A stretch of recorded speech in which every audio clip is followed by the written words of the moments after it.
അസ്സലാമലൈക്കും. സകലകലയിലേക്ക് സ്വാഗതം.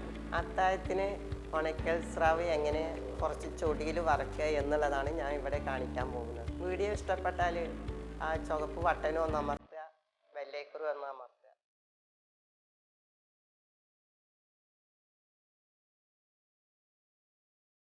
നമ്മൾ സ്രാവാണ് വറക്കാൻ പോണത്. ആ സ്രാവ് ഇതാ ഇങ്ങനെയാണ് സ്രാവ് നേരാക്കുക. അതായത് സ്രാവ് കഷ്ണിക്കുമ്പോൾ ആദ്യം അതിൻ്റെ തൊലി കളയും. തൊലി ഇങ്ങനെ കളഞ്ഞെടുക്കും. അതിൻ്റെ തൊലി കളഞ്ഞു. ഇനി എല്ലുണ്ടെങ്കിൽ എല്ലും കളയണം. ഇതിന് എല്ലൊന്നും കാണാനില്ല, നല്ല പീസാണ്, അതുകൊണ്ട് എല്ലില്ല. ഇനി ഇതെങ്ങനെ കഷ്ണിക്കുക എന്നുള്ളതാണ് കാട്ടാൻ പോണത്. ഇതെങ്ങനെ ചെറുതാക്കി പീസാക്കിയിട്ട്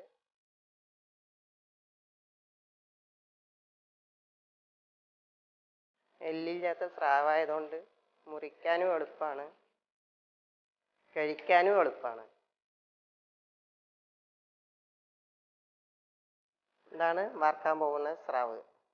ഇനി ഈ സ്രാവ് ഉപ്പ് കളയാൻ വേണ്ടിയിട്ട് ആദ്യം കുറച്ച് വെള്ളം ഒഴിക്കുന്നുണ്ട്. ഇതിൽ തന്നെ ഉപ്പ് പെട്ടെന്ന് പോകാൻ വേണ്ടിയിട്ട് കുറച്ച് കഞ്ഞിൻ്റെ വെള്ളം ചേർക്കുന്നുണ്ട്. കഞ്ഞിൻ്റെ വെള്ളം ചേർത്തിയാൽ ഉപ്പ് പെട്ടെന്ന് പോകും.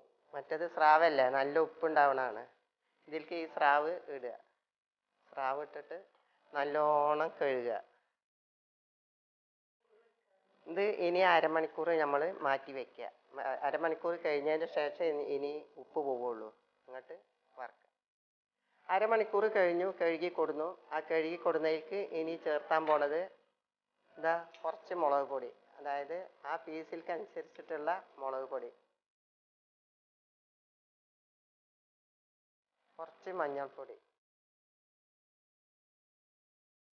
ഇതിനി നല്ലോണം കുഴച്ച് കലർത്തുക.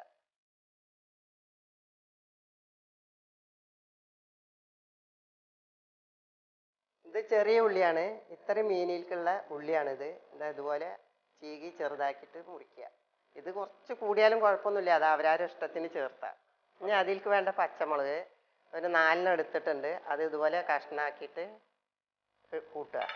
അതിലേക്ക് ആവശ്യത്തിനുള്ള വെളിച്ചെണ്ണ. സ്രാവ് വറക്കാൻ പോവുകയാണ്. അതിനിതാ ചട്ടി ചൂടായി, എണ്ണ ഒഴിക്കുകയാണ്. അതിലേക്ക് ഉണക്കൽ സ്രാവ് ഇടുന്നു. നമ്മൾ നേരത്തെ കായം കൂട്ടി വെച്ച സ്രാവാണ്.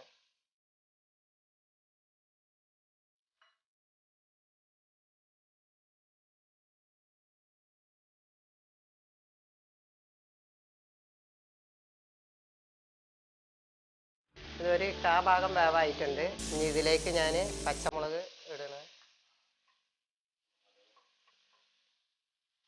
ഇതിലേക്ക് ചെറിയ ഉള്ളി അരിഞ്ഞ് വെച്ചത് ഇടണം.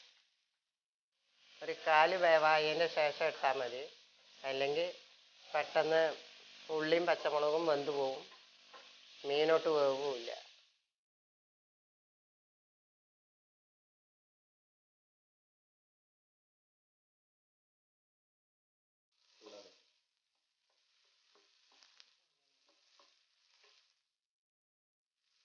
കൂടുതൽ ചൂടാകുമ്പോൾ തീയൊന്ന് സിമ്മിലാക്കണം,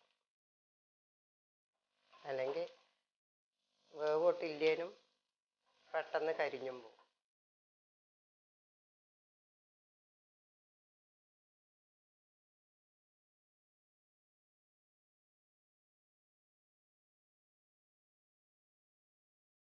നല്ല ചുവപ്പ് കളറായിട്ടുണ്ട്, നല്ല മുരിഞ്ഞ കളറായിട്ടുണ്ട്.